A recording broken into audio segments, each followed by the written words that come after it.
João Vitor Wróblewski, estudante de psicologia, e hoje vamos trabalhar com uma temática que está bastante em pauta ultimamente, inclusive dentro do âmbito universitário, do qual eu faço parte, e acabamos trazendo recentemente para dentro de sala de aula essa discussão. O depoimento sem danos. Então, alguns talvez nem tenham ouvido falar ainda nisso, não saibam exatamente como funciona. Então, a gente vai estar tentando esclarecer um pouco aqui o que é o depoimento sem danos, quais as vantagens desse tipo de depoimento e quais os contras. Bom, para quem não conhece o conceito ainda, não leu nem ouviu falar a respeito, a ideia de depoimento sem dano é uma ideia que visa uma forma de evitar maiores danos para vítimas, por exemplo, de abuso sexual, para vítimas de violência infantil, uma forma de fazer com que essas pessoas não sofram ainda mais do que já sofreram. E qual que é essa forma proposta pelo depoimento sem danos? Primeira coisa que é necessário esclarecer também é que o sem danos aqui é entre aspas, porque qualquer tipo de depoimento, qualquer tipo de reviver a situação, isso é danoso por si e isso não tem como ser eliminado. Mas a proposta do depoimento sem danos visa diminuir o número desses danos gerados à vítima. Por quê? Hoje, por exemplo, como que é feito normalmente na maioria do país a forma de depoimento de pessoas que foram abusadas sexualmente ou crianças que foram agredidas, o que acontece a vítima é colocada frente a frente com o seu agressor e é feito um depoimento perante o juiz do que ocorreu. E aí lembremos, vamos entender que temos uma vítima que está de frente para quem a agrediu, seja sexualmente, seja fisicamente ou psiquicamente. Qual é o tipo de trauma e o tipo de dano gerado por uma pessoa que foi agredida pela outra ou foi abusada pela outra e ainda é obrigada a ficar de frente com essa outra. Então a situação que ocorre hoje no Brasil de modo geral é uma situação sem dúvida desastrosa, a forma como ocorre o andamento do processo judicial, e visando já uma redução desses danos, se trouxe essa ideia. O que acontece? O depoimento sem dano, ele é uma ideia de que haveria uma sala especial para que a vítima de um crime permaneça nessa sala. Essa vítima ela seria atendida por um psicólogo ou um assistente social, e essa vítima ela não teria contato nenhum com o seu agressor. O agressor estaria em uma sala separada junto com o juiz, com o advogado e com quem mais faça parte desse processo judicial. A criança ela conversaria somente com o psicólogo nessa sala especial, com material lúdico, uma sala com uma câmera que estaria gravando o depoimento dessa pessoa, dessa vítima. E quando o juiz quiser realizar uma pergunta para essa vítima, ele vai realizar a pergunta em um microfone que vai direto para um ponto no ouvido do psicólogo, e esse psicólogo vai formular de maneira menos agressiva a pergunta e se dirigir à vítima para questionar a respeito disso.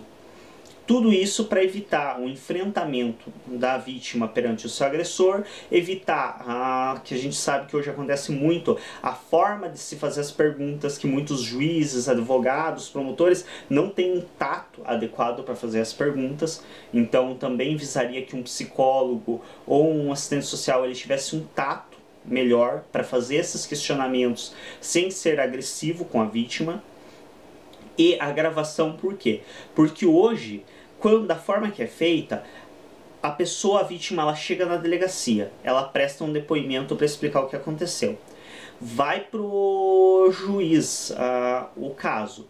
O juiz chama ela para prestar outro depoimento para contar o que aconteceu. Se tiver uma nova audiência, for necessário por qualquer motivo, ela vai novamente lá para prestar depoimento novamente. Então isso faz com que essa vítima, ela cada vez mais se revitimize. Então cada vez mais ela vai repetindo aquele trauma, psíquico e vai cada vez mais piorando a sua situação e o seu desconforto psíquico. Com o depoimento sendo gravado, isso não acontece, porque aí, quando é necessário se rever esse depoimento, simplesmente vai se assistir ao vídeo e vai rever esse depoimento sem essa necessidade da vítima repetir esse depoimento. Tudo isso parece a princípio muito bom, né? E não se vê motivos para ser contrário a uma atitude dessa, já que elimina a questão da vítima ser colocada frente a frente com o seu agressor, elimina questões de, por exemplo, a falta de tato de muitos profissionais da área jurídica para trabalhar com a vítima e para se comunicar com ela. Porém, o CFP e a maioria dos CRPs, até onde eu tive acesso todos, se posicionam contrário, não ao depoimento sem dano, mas sim à atuação do psicólogo nesse depoimento sem dano. Por quê? Então, o que a gente precisa entender? A primeira questão importante de se entender é: função jurídica é diferente de função psicológica. Então, a função de alguém da área jurídica é interrogar, praticamente, seria inquirir na palavra correta, mas a forma como acontece ultimamente é mais se interroga praticamente a vítima do que realmente uma inquirição, que é uma forma de se conseguir reunir provas através do depoimento dessa pessoa, dessa vítima, reunir provas contra o agressor. Essa é a função do jurídico. Mas e do psicólogo? Lembrando que quando nós falamos em o psicólogo realizar o depoimento sem dano, é esse psicólogo quem vai estar fazendo essa função do jurídico, de estar levando a vítima a relatar o que aconteceu para reunir provas contra uma outra pessoa. E aí nós temos vários problemas éticos nessa atitude. Por quê? Primeiro, todo o conteúdo que um psicólogo ouve de um paciente ou que ele trabalha com o paciente, trazendo retorno, recebendo, todo esse conteúdo, pelo Código de Ética da Psicologia, é um conteúdo exclusivo do psicólogo e do paciente. Não pode, em hipótese alguma, passar para a mão de outra pessoa. No máximo, esse psicólogo pode levar esse conteúdo para um supervisor que também é psicólogo, mas ninguém de fora da área da psicologia, além do próprio paciente, pode ter acesso a questões, dados informativos de sessões terapêuticas. E aí, quando se realiza uma inquisição, todos esses dados vão ficar armazenados para o uso de juiz, de advogado, de promotor, de várias pessoas que não têm ligação nenhuma com a área da psicologia. Aí muitos vão falar, mas não é um conteúdo de terapia. Sim, a inquisição não é uma terapia. Porém, ali vai se trazer conteúdos que mexem com essa vítima e que são conteúdos que deveriam estar sendo trabalhados dentro de uma terapia. Então, por mais que não seja um ambiente terapêutico, a ética continua prevalecendo ali. É necessário se ter uma ética. E a ética é ferida a partir do momento em que essas informações, esse conteúdo que o paciente trouxe para o psicólogo são estendidos para mais pessoas de fora da área da psicologia. Qual que é a outra crítica a respeito disso? Por exemplo, no depoimento de crianças, o psicólogo vai estar levando ela a falar coisas a respeito do que aconteceu que vão gerar provas. Essas provas vão condenar muitas vezes até um parente próximo dela. Vão condenar um pai, um irmão, alguém muito perto dela. E essa criança, em geral, devido à sua construção psíquica ainda não estar em um nível igual ao do adulto, ela muitas vezes não tem uma noção plena das consequências do que ela faz. Então, por exemplo, essa criança ela não vai talvez ter uma noção de que aquilo que ela está falando e prestando depoimento vai gerar a prisão do pai dela, vai gerar a prisão de um tio dela. E aí o que se questiona é até onde isso será influente na vida adulta dessa criança. Então, quando essa criança ela entender, ela estiver mais desenvolvida, ela entender que aquele depoimento que ela prestou lá atrás foi decisivo para o pai dela ficar preso por anos, o quanto que isso vai influenciar na vida dela. Entenda-se bem aqui, ninguém está falando que não deva ser preso um agressor. Em hipótese alguma é isso que eu estou afirmando aqui. O que eu estou afirmando é até onde vai afetar a criança quando ela entender que foi por causa do depoimento dela que o agressor foi preso. Aí muitos vão falar, mas isso vai acontecer mesmo que não seja um psicólogo que esteja tomando depoimento sem dano, que seja outra pessoa. Tá, mas talvez essa outra pessoa, se for do jurídico, por exemplo, faz parte do trabalho deles julgar. Por isso eles são jurídico. Psicólogo não é jurídico, por mais que possa trabalhar em conjunto com a área jurídica, existe a psicologia forense, mas ele em si não é da área jurídica. Ele não é juiz, ele não é promotor, ou seja, ele não tem a finalidade de condenar ninguém, nem de produzir provas contra ninguém. E isso que é uma das coisas principais que o CFP, que é o Conselho Federal de Psicologia, se posiciona com várias ressalvas acerca do depoimento sem dano por causa dessa situação, de o psicólogo estar cumprindo uma função que não é dele, um papel que não cabe e não compete a ele. Talvez uma forma que inclusive eu levantei durante as aulas a respeito de uma possibilidade disso, talvez seria, por exemplo, ao invés de ser um psicólogo a estar fazendo o depoimento sem dano, que nós sabemos que é importante sim se repensar totalmente essa forma como é realizado o depoimento hoje, que é uma forma desastrosa. Então o depoimento sem dano em si é sim uma alternativa interessante, porém, ao invés de ser o psicólogo a realizar isso, talvez fosse mais coerente ser uma pessoa da área jurídica com uma especialização para fazer esse trabalho. Essa especialização pode ser algumas matérias, até mesmo da psicologia. Então essa pessoa ela vai se formar em direito e cursar algumas matérias de psicologia, algumas matérias específicas, para sair com uma especialização na área de depoimento sem dano. Isso talvez seria uma forma mais coerente de se realizar esse trabalho, porque aí sim, ao jurídico cabe julgar e coletar provas, coisa que não é tarefa do psicólogo.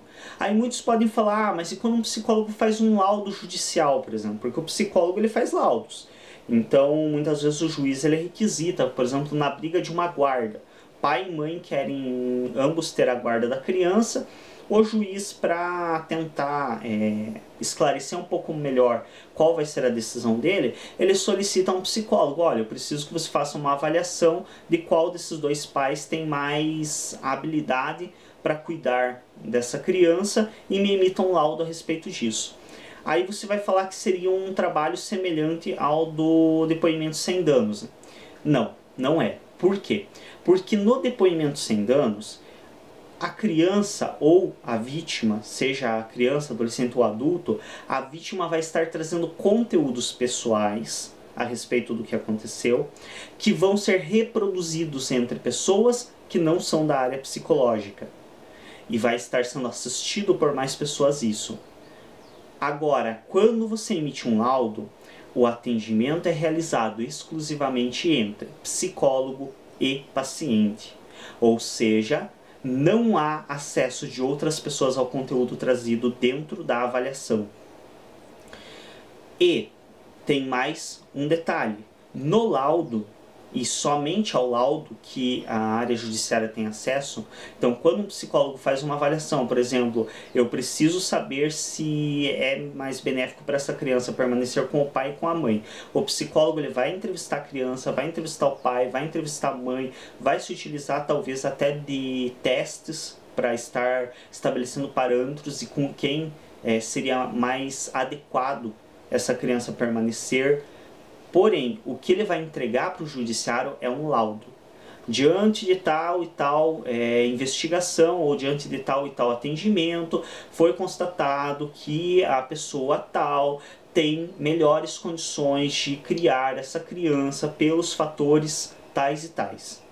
Isso é o que ele entrega para um juiz ou entrega para um sistema judiciário. Geralmente os juízes têm assessores, tem outras pessoas que se encarregam dessas funções. Então é isso que vai para o judiciário. E qual a diferença? É muito diferente você emitir, por exemplo, um laudo. Vamos pegar um outro caso. Se você entrega um laudo que um juiz solicitou com a seguinte afirmação: o paciente tal apresenta traços agressivos e antissociais que foram constatados pela ferramenta tal que foi avaliado no dia tal, ponto. Você entregou para o juiz um laudo. É diferente de você, por exemplo, entregar algo escrito do gênero: o paciente tal apresenta traços agressivos e antissociais porque foi abusado sexualmente pelo tio quando tinha 3 anos. Isso jamais vai constar em um laudo. Então o laudo ele é uma coisa direta, clara, simplesmente falando: o sujeito apresenta essa e essa característica, ponto. Já o depoimento sem dano não é isso. Então no depoimento sem dano não é uma entrevista particular entre psicólogo e paciente ou vítima que depois vai simplesmente ser entregue um laudo para o juiz. Não. O depoimento sem dano, o depoimento de modo geral inteiro é gravado, é assistido por mais pessoas e todos têm acesso ao conteúdo trazido ali. E essa é uma das críticas muito grandes com relação a esse ato de depoimento sem dano. Então, o posicionamento dos órgãos da psicologia, os conselhos federais e regionais, não é contra o depoimento sem dano em si, que a gente sabe que é uma necessidade há muito tempo que seja repensada essa forma de se inquirir uma vítima de agressão, uma vítima de abuso. As ressalvas que os conselhos de psicologia fazem, que muitos dos profissionais em si de psicologia fazem, inclusive de outras áreas também, os profissionais de assistência social, de outras áreas fazem, é a questão da ressalva de que não é trabalho do psicólogo reunir provas para uma condenação de alguém. O trabalho do psicólogo é fazer um acompanhamento e aliviar o sofrimento dessa vítima. E isso deve ser realizado em um consultório, fora de outras pessoas que não sejam profissionais da área de psicologia, para que essa pessoa reduza o seu sofrimento, mas não trabalhar para juntar provas para um processo judicial. Então essa é a primeira e sim a principal crítica que se faz dentro da psicologia em relação ao depoimento sem dano. Então, como eu frisei antes, talvez uma alternativa possível seria estar fazendo com que o próprio profissional da área do jurídico tenha uma especialização para estar realizando esse depoimento sem dano, que aí a ele sim compete reunir provas, compete julgar, não a área da psicologia. Obrigado a todos por assistirem esse vídeo, espero que ele tenha sido esclarecedor. Quem quiser, basta entrar nos sites do CFP ou do CRP, então, ou no site do Conselho Federal de Psicologia ou dos Conselhos Regionais, existem mais materiais falando a respeito do depoimento sem dano. Obrigado a todos e até o próximo vídeo.